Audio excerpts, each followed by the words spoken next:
Pernah nggak sih ngalamin kabel PC kalian yang udah kayak benang kusut dan malah buat pusing banget? Nggak cuma buat pusing, tapi juga bakal ganggu aliran udara di casing PC kalian. Nah, di video ini aku bakal jelasin bedanya PSU non-modular, semi-modular, dan fully modular. Jadi, buat teman-teman yang masih bingung atau lagi nyari yang cocok buat PC kalian, stay tune sampai selesai ya, karena ini bakal nentuin kenyamanan kalian untuk PC kalian.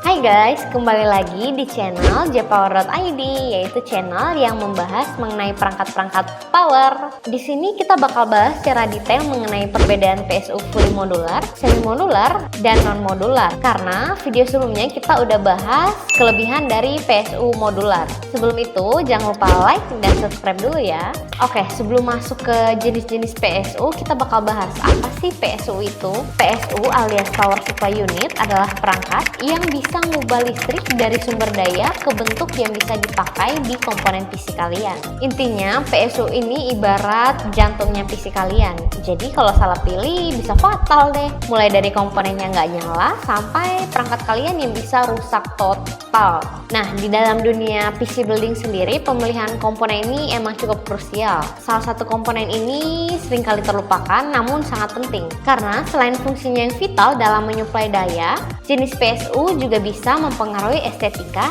dan efisiensi sistem kalian. Jadi ayo kita bahas perbedaan dari 3 PSU ini. Yang pertama yang akan kita bahas yaitu PSU non-modular. Nah, PSU ini merupakan tipe PSU yang paling standar lah bisa dibilang. Semua kabelnya udah terpasang dengan permanen di PSU-nya. Jadi kalian nggak bisa deh tuh cabut ataupun bongkar pasang kabel sesuai mau kalian. Tapi kelebihan dari PSU ini ya harganya yang terbilang terjangkau ataupun bisa dibilang lebih murah lah dibanding PSU yang lain, sehingga lebih cocok buat kalian yang budgetnya nih masih tipis-tipis lah ya. Dan yang pasti instalasinya juga lebih simpel karena nggak buat ribet mikirin kabel-kabel tambahannya. Tapi walaupun instalasinya simpel, kekurangan dari PSU ini adalah kabel bawaannya yang udah banyak banget, jadi sering bikin casing tuh kelihatan lebih penuh dan berantakan, dan jadinya susah deh buat manajemen kabel apalagi di casing yang kecil. Sehingga PSU non-modular ini lebih cocok buat kalian yang nggak terlalu peduli sama estetika ataupun airflow. Tapi jika kalian ingin solusi yang lebih ekonomis, pilihlah PSU non-modular. Selanjutnya yang kedua ada PSU semi-modular. PSU ini sedikit lebih fleksibel dibandingkan non-modular tadi,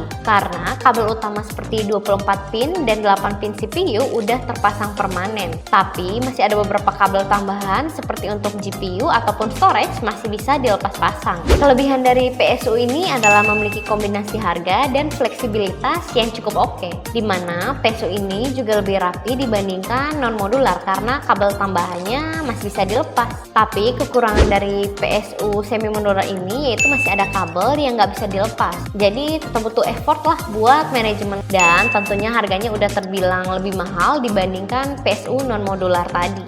Jadi buat kalian yang pengen banget nih built-in PC kalian jadi lebih rapi tapi nggak mau keluar budget yang lumayan gede, PSU semi-modular bisa jadi pilihan yang pas. Oke, yang ketiga yang terakhir kita punya PSU fully modular. Ini merupakan tipe PSU yang paling fleksibel di antara yang lainnya karena semua kabelnya udah bisa dilepas pasang. Kalian cuma tinggal pasang kabel yang dibutuhin aja. Jadi manajemen kabelnya jadi super lebih rapi. Keunggulan PSU ini tentunya memiliki manajemen kabel yang paling gampang. Jadi casingnya bisa kelihatan lebih super clean lah intinya, dan nggak sembrawat-sembrawat gitu kabelnya. Selain itu airflow casingnya juga lebih optimal karena nggak ada kabel yang berantakan, sehingga ini cocok banget buat built-in PC kalian yang high-end atau yang pengen tampil estetik. Kekurangannya ya pasti udah sangat bisa ditebak, yaitu harganya yang lebih mahal di antara yang lainnya, dan instalasinya juga butuh waktu yang lebih lama karena semua kabel harus dipasang secara manual.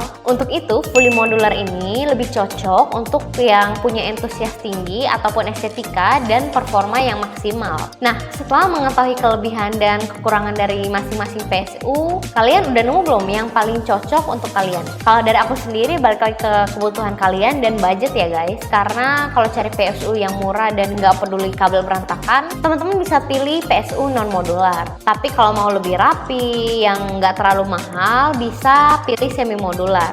Nah, tapi kalau kalian yang punya antusias tinggi, mau PC-nya rapi, estetik, airflow-nya lancar, performanya oke, bisa pilih fully modular. Buat kalian yang udah pakai PSU, bisa komen dong kalian tipe yang mana nih. Dan jangan lupa share video ini ke teman-teman kalian ya. Kita ketemu di video selanjutnya. Bye bye, thank you for watching.